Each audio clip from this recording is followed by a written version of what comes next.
الحمدللہ رب العالمین والعاقبۃ للمتقین والصلاۃ والسلام علی رسول الکریم اما بعد۔ ذی الحجہ کا مہینہ چل رہا ہے۔ آج 8 تاریخ گزر چکی، 9 تاریخ شروع ہو چکی ہے، یعنی سورج غروب ہوتے ہی عربی جو تاریخ ہوتی ہے وہ چینج ہو جاتی ہے۔ تو جیسے ہی سورج غروب ہوا 8ویں تاریخ ختم ہوئی اور 9ویں تاریخ لگ چکی ہے۔ جیسا کہ ہم نے خطبے میں بیان کیا ہے، کس عشرے یعنی ذی الحجہ کے جو شروع کے 10 دن ہیں بڑی اہمیت کے حامل ہیں۔ اس میں دونوں چیزوں کے تعلق سے ہمیں تھوڑے احتیاط اور دلچسپی، یعنی نیکیوں میں دلچسپی رکھنی چاہیے اور برائیوں سے احتیاط برتنا چاہیے، یہ ہونا چاہیے خاص طور پر ان 10 دنوں میں۔ اور ہم نے غالباً حدیث بھی آپ کے سامنے رکھی تھی کہ ان دنوں میں آپ جو نیکی کریں گے نا، ان نیکیوں کا مقابلہ دوسرے عام دنوں کی نیکیاں نہیں کر سکتی۔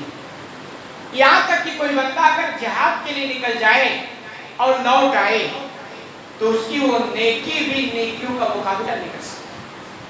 انہی 10 دنوں میں ہے 9ویں تاریخ، جس کو یوم عرفہ کہا جاتا ہے۔ اس دن کا روزہ رکھا جاتا ہے جو آج شروع ہو گیا ہے، یعنی آج رات میں آپ سحری کریں گے اور صبح روزہ رکھیں گے، اس کی بڑی فضیلت ہے۔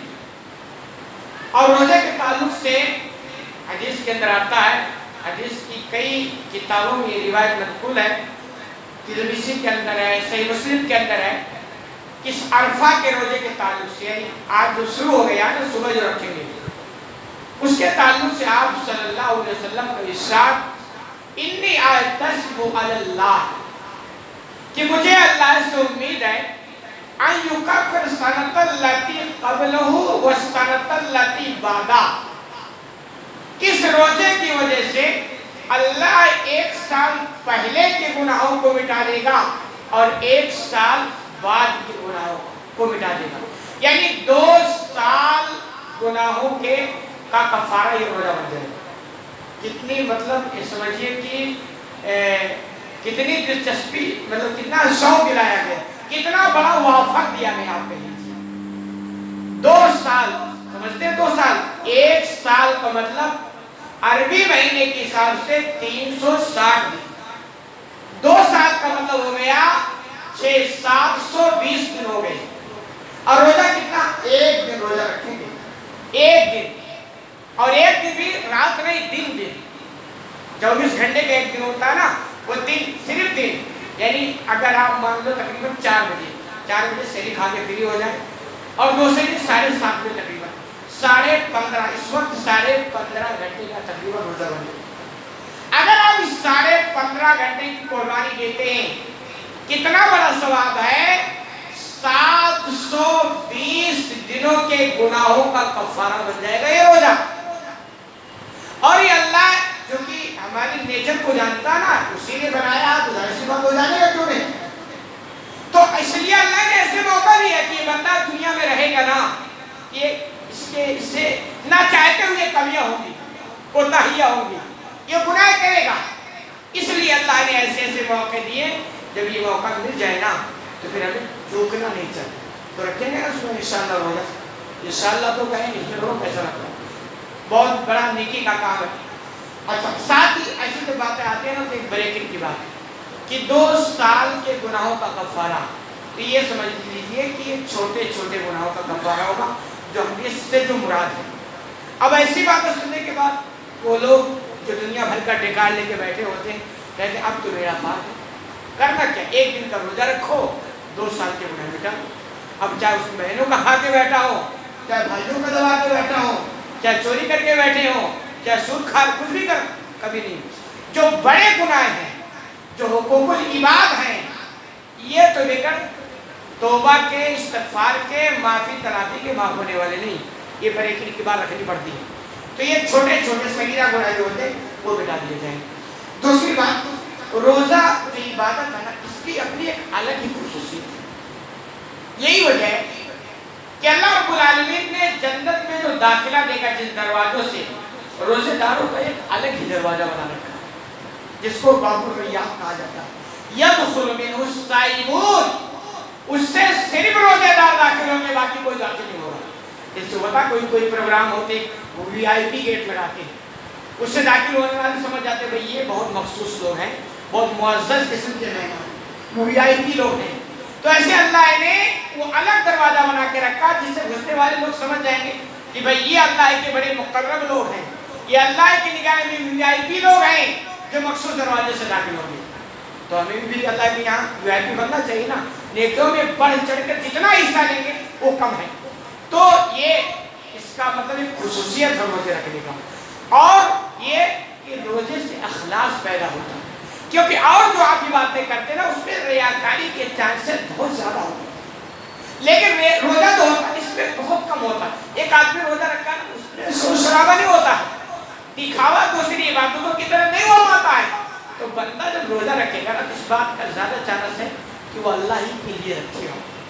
और जब बंदा अल्लाह के लिए कोई काम करता है, रोजा रखता है ना, तो फिर अल्लाह की मेहरबानी उस पर हो जाती है। यही वजह है।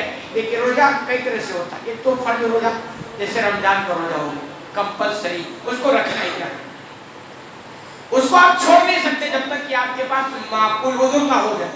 छोड़ेंगे बहुत बड़ा गुनाह है, वो अलग बात है, चंद वज़ूआ में रियायत दी गई, लेकिन ऐसे आप छोड़ नहीं सकते, तो कंपलसरी है। दूसरे जो नफिल रोजे हैं जैसे अरफा का रोजा हो गया, आशूरा के रोजे हो गए, हफ्ते के 2 रोज हो गए, महीने के 3 रोजे जिसको अय्यामे बीस, ये नवाफिल रोजे हैं जो कंपलसरी नहीं है। लेकिन एक रमजान का कंपलसरी और एक कंपलसरी नहीं, ये चीजें भी गोया चूंकि अल्लाह बंदे की फितरत, तो अल्लाह फर्क देखना चाहता है कि हमारे बंदों में हमसे ज्यादा कुर्बत कौन चाहता, तकर्रुब इल्लाह कौन दिलचस्पी रखता है बनने का। अब जैसे रमजान के रोजे भाई रखना ही रखना, उसमें कोई चांस नहीं, लेकिन अरफा का ना रोजा रखे कोई गुनाह नहीं, आशूरा का रोजा ना रखे कोई गुनाह नहीं, अय्यामे बीस के रोजे ना रखे लोग नहीं रखते कोई गुनाह नहीं, हफ्ते के 2 रोजे ना रखे लोग नहीं रखते कोई गुनाह नहीं, लेकिन रमजान का ही रखेंगे ना तो गुनाह मिलेगा। तो वो अल्लाह देखता कि भाई चूंकि ये गुनाह समझने के लिए बंदा रोजा रखता है, लेकिन ये नवाफिल जो रोजे रखते हैं इसका मतलब ये बंदों में से अल्लाह का स्पेशल बंदा बनना चाहता है। जैसे कंपनी वगैरह में लोग काम करते हैं ना, तो जो सेठ होता है अलग अलग किस्म के काम करने वाले होते हैं। एक होता है जो अपने ड्यूटी पे गया, ड्यूटी टू ड्यूटी और काम चलाया। उसमें कुछ ऐसे लोग होते हैं ना जो और टाइम करते हैं। सेठ के निगाह में जो मालिक ना थोड़ा उसको खुश करने के लिए स्पेशल काम करते हैं। क्यों? वो चाहते हैं सेठ जो हमारा मालिक है हमसे खुश रहेगा, तो हो सकता है स्पेशल कुछ मेहरबानी हमारे साथ हो जाए। ये इंसान की नेचर है। तो ऐसे अल्लाह ने इसको नफिल कर दिया है, और वो फर्ज तो सबको रखना ही रखना है। तो इसके जरिए ये पैगाम है कि भाई कौन है जो अल्लाह का मुकर्रम बनना चाहता, अल्लाह का बड़ा करीबी बनना चाहता। और जैसे आप ये काम करेंगे तो फिर अल्लाह अपने करीबियों की फहरिस्त में आपको शुमार कर देगा कि ये वो बंदा है जो मेरे करीबी बंदों में शुमार होना चाहता। और जैसे आपका शुमार हो जाएगा तो हकीकत में उस दिन से आपकी जिंदगी में तब्दीली आनी ही आनी है। जैसे अल्लाह अपने मुकर्रम बंदों में शुमार करता ना, फिर आप देखेंगे उसकी इबादत अलग था, उसकी तिलावत, कुरान की तिलावत उसको अलग मजा पढ़ता तो पढ़ता ही, नमाज मतलब मिस ना हो। अगर मिस हो जाए ना तो समझेगा मेरा कितना बड़ा नुकसान हो गया। जब मुकर्रम बंदे आप बनेंगे, जिक्र अस्कार में उसकी एक लज्जत मिलेगी। वो अगर अपने जो उसके रोज के वज़ाइफ होते हैं वो अगर मिस हो जाए तो उसको लगेगा लगता है आज का मेरा बहुत बड़ा नुकसान हो गया। तो ऐसे ये भी एक रोजा है और इसका 2 साल गुनाहों का कफारा है। तो उम्मीद है कि इंशाअल्लाह आप रखोगे। अल्लाह रब्बुल आलमीन से दुआ है कि लाल आलमीन तो हमें कहने से ज़्यादा अमल करने की तौफीक अता फरमाए।